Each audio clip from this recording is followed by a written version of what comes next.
warahmatullahi wabarakatuh. Halo anak-anak cerdas, apa kabar? Semoga sehat selalu ya. Kembali lagi bersama saya, Ibu Salis Lailatur Rahmah yang akan menemani kalian belajar. Kali ini kita akan belajar materi kelas 5, Kurikulum 2013 Kondisi Khusus, Tema 7, Peristiwa dalam Kehidupan, Subtema 2, Peristiwa Kebangsaan seputar Proklamasi Kemerdekaan, Pembelajaran 1 dan 2, Muatan Pelajaran IPS dan SBDP. Sudah siap belajar anak-anak? Yuk kita mulai. Bangsa Indonesia pernah mengalami masa penjajahan cukup lama. Selama penjajahan, bangsa Indonesia mengalami penderitaan. Oleh karena itu, bangsa Indonesia semangat untuk melepaskan diri dari penjajah. Namun, usaha untuk memperoleh kemerdekaan ternyata tidak mudah. Indonesia harus melalui berbagai rintangan dan peristiwa sejarah yang perlu dicatat dan menjadi pelajaran bagi kehidupan bangsa. Terbentuknya Negara Kesatuan Republik Indonesia tidak hanya cukup dengan pembacaan naskah Proklamasi Kemerdekaan pada tanggal 17 Agustus 1945. Namun, terbentuknya Negara Kesatuan Republik Indonesia melalui berbagai tahapan dan peristiwa. Tahapan dan peristiwa memperkukuh terbentuknya Negara Kesatuan Republik Indonesia. Saat ini pun, kita masih harus tetap mempertahankan kedaulatan negara. Nah, anak-anak, sekarang kita masuk ke materi IPS. Proklamasi menjadi peristiwa paling bersejarah bagi bangsa Indonesia. Proklamasi menjadi tonggak sejarah berdirinya bangsa Indonesia menjadi negara yang merdeka dan berdaulat. Proklamasi menjadikan bangsa Indonesia terlepas dari penjajahan. Proklamasi juga menjadi awal bagi bangsa Indonesia untuk menentukan nasibnya sendiri. Pada akhir bulan Juli 1945, Jepang menyetujui pemberian kemerdekaan kepada Indonesia pada tanggal 7 September 1945.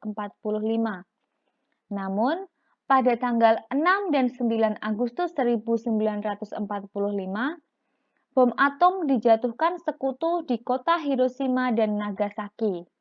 Peristiwa itu mendorong diubahnya tanggal pemberian kemerdekaan Indonesia menjadi 24 Agustus 1945. Kemudian, pada tanggal 15 Agustus 1945, Jepang menyerah tanpa syarat kepada sekutu.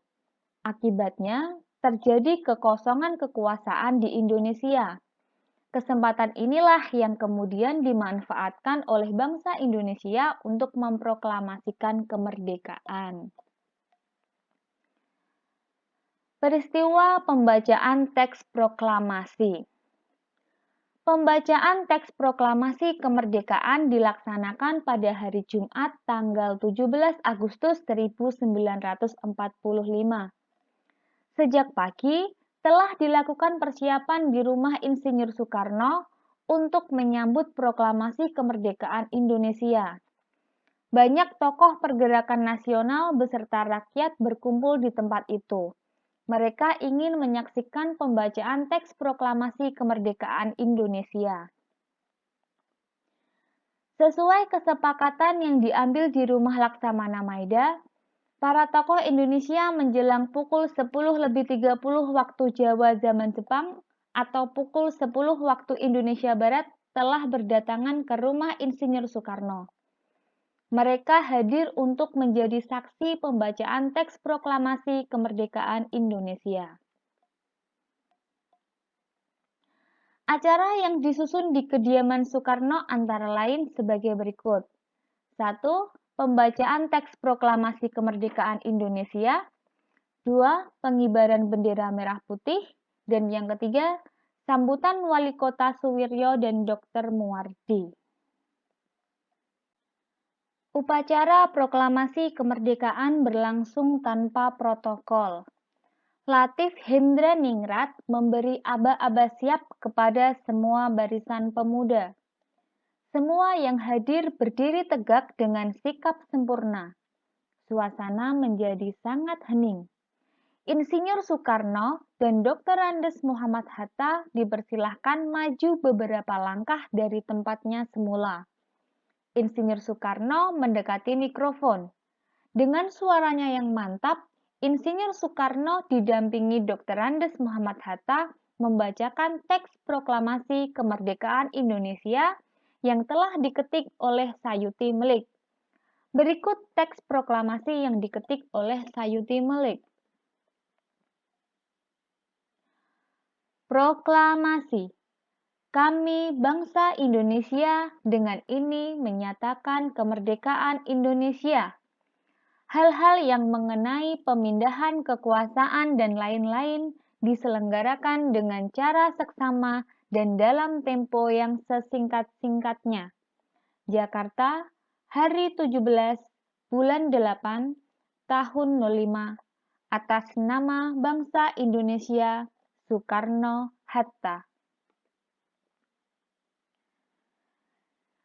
Nah, selanjutnya tentang pengibaran bendera merah putih. Sesaat setelah pembacaan proklamasi kemerdekaan, dilanjutkan upacara pengibaran bendera merah putih. Bendera Sang Saka merah putih dijahit oleh Ibu Fatmawati Soekarno. Suhud mengambil bendera dari atas baki atau nampan yang telah disediakan dan mengibarkannya dengan bantuan Sondakjo Latif Hendraningrat. Kemudian, sang merah putih mulai dinaikkan dan hadirin yang datang bersama-sama menyanyikan lagu Indonesia Raya. Bendera dinaikkan perlahan-lahan menyesuaikan syair lagu Indonesia Raya. Seusai pengibaran bendera merah putih, acara dilanjutkan sambutan dari Wali Kota Suwiryo dan Dr. Muwardi. Peristiwa menjelang dan sesudah pembacaan teks proklamasi. Setelah mendengar berita Jepang menyerah kepada sekutu, bangsa Indonesia mempersiapkan dirinya untuk merdeka. Perundingan-perundingan diadakan di antara para pemuda dengan tokoh-tokoh tua, maupun di antara para pemuda sendiri. Walaupun demikian, antara tokoh pemuda dan golongan tua sering terjadi perbedaan pendapat. Akibatnya terjadilah peristiwa Rengas Dengklok pada tanggal 16 Agustus pukul 4 waktu Indonesia Barat. Bung Hatta dan Bung Karno beserta Ibu Fatmawati dan Guntur Soekarno Putra dibawa pemuda ke Rengas Dengklok agar tidak terpengaruh oleh Jepang. Tujuannya mendesak golongan tua untuk segera memproklamirkan kemerdekaan Indonesia. Setelah melalui perdebatan dan ditengahi Ahmad Subarjo, menjelang malam hari, kedua tokoh, Bung Hatta dan Bung Karno, akhirnya kembali ke Jakarta. Rombongan Soekarno-Hatta sampai di Jakarta pada pukul 23 waktu Indonesia Barat. Soekarno dan Hatta setelah singgah di rumah masing-masing, lalu bersama rombongan lainnya menuju rumah Laksamana Maida di Jalan Imam Bonjol nomor 1 Jakarta, yaitu tempat Ahmad Subarjo bekerja. Di tempat itu, mereka akan merumuskan teks proklamasi kemerdekaan Indonesia. Perumusan sampai dengan penandatanganan teks proklamasi kemerdekaan baru selesai pada pukul 4 waktu Indonesia Barat dini hari pada tanggal 17 Agustus 1945. Pada saat itu juga disepakati bahwa teks proklamasi akan dibacakan di halaman rumah Insinyur Soekarno di Jalan Pegangsaan Timur 56 Jakarta pada pukul 10 waktu Indonesia Barat. Adapun peristiwa setelah dibacakannya teks proklamasi kemerdekaan sebagai berikut. 1. Penyebaran berita proklamasi kemerdekaan 17 Agustus 1945. Para pemuda menyebarkan berita proklamasi melalui berbagai cara, antara lain menyebar pamflet, mengadakan pertemuan, dan menulis pada tembok-tembok. Selanjutnya, wartawan kantor berita Domei, sekarang kantor berita Antara, Syahrudin berhasil menyelundupkan teks proklamasi dan diterima oleh Kepala Bagian Radio, Waidan B. Palennewen. Teks proklamasi tersebut kemudian diberikan kepada F. Bush untuk segera disiarkan melalui radio. Selanjutnya, berita proklamasi kemerdekaan Indonesia juga disebarkan melalui beberapa surat kabar. Harian Suara Asia di Surabaya adalah koran pertama yang menyiarkan berita proklamasi. Pihak pemerintah Republik Indonesia juga menugaskan para gubernur yang telah dilantik pada tanggal 2 September 1945 untuk menyebarluaskan berita proklamasi kemerdekaan Indonesia di wilayahnya. 2. Sambutan rakyat di berbagai daerah terhadap proklamasi kemerdekaan Indonesia. Peristiwa penting yang menunjukkan dukungan rakyat secara spontan terhadap proklamasi kemerdekaan Indonesia antara lain sebagai berikut. Rapat raksasa di lapangan IKADA, Ikatan Atletik Jakarta, di Jakarta pada tanggal 19 September 1945 menyambut kemerdekaan. Kemudian usaha menegakkan kedaulatan juga terjadi di berbagai daerah dengan adanya tindakan heroik di berbagai kota yang mendukung proklamasi kemerdekaan Indonesia. Antara lain di Yogyakarta, Semarang, Surabaya, Aceh, Bali, Palembang, Kalimantan, Bandung, Makassar, Lampung, Solo, Sumatera Selatan, dan Sumbawa. Nah, kemudian sekarang kita masuk ke materi SBDP Ayo Bernyanyi. Perhatikan lirik lagu Hari Merdeka. Hari Merdeka diciptakan oleh H. Mutahar dengan nada dasar Do sama dengan C, birama 2/4.